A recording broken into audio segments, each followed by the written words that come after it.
Florida Swim Network here with Aaron Peirsol here at the Orlando Grand Prix. Doing a foundation thing here. I mean, you're here. I thought you would be swimming, but what are you doing here? I am swimming, but the age group I'm swimming with is slightly younger than myself. There has to be a handicap somehow. It's been a lot of fun. Arena has taken control of the Grand Prix series, and I've been able to come along, and we do a program that involves the developmental aspect of the sport. And for us, it's kind of, in a way, less for the little kids to pretend like they're adults and more for the adults to pretend like they're little kids.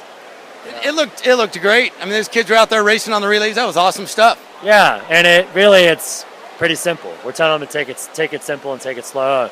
If we could do sharks and minnows, we would. How fitting you showing up on the 200 backstroke night. Did you see it and go, you know what, I should be in there? Are you? No. No. I was quite content watching from afar.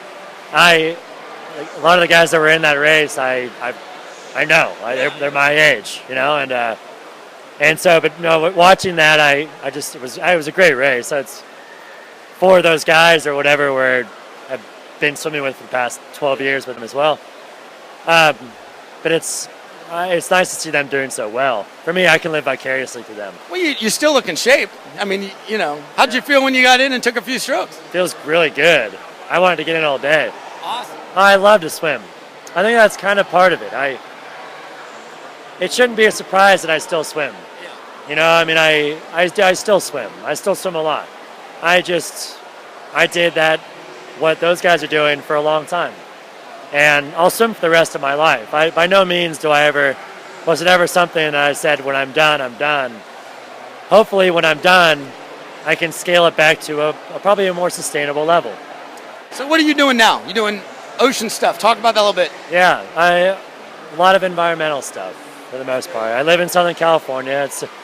So really it's fairly akin to where we are now here in Orlando. And for me, it's very much akin to, I grew up swimming in the ocean. It was specifically narrowed towards a pool, but I eventually went back to the ocean. But I'd always had this affinity towards, we could tell. It was something we realized we needed to do something about. And yeah, I mean, protecting something that we don't really have a right to ruin for the generations ahead of us. And all right, last question. Sure. Fun stuff. Yeah. 2 things that you do and like now that you're not swimming. Because, we swam for what? 15 years, 20 years, however long it was. Right. What do you do now? All right, 2 fun things. 3 days ago, I went out on a paddleboard, a prone board. So for the belly and knees, like old school way. And with a few buddies, and we went down the coast in California. And you can't do that when you're swimming. You're too busy. No, but this is kind of where a swimmer can go. It's natural. And we saw 3 gray whales, about 50 dolphin. We had a sea lion follow us for 3 miles. And if that's not fun, I don't know what is. That's awesome. Yeah. And that was our morning. And then what's your second one? You sitting on the couch watching TV? And then the rest of the day, I get to spend with my dog. What's your dog's name? His name's Judo. Judo. What kind of dog? He's a lab mix. Awesome. Well, thanks for coming over. My pleasure. Thank you.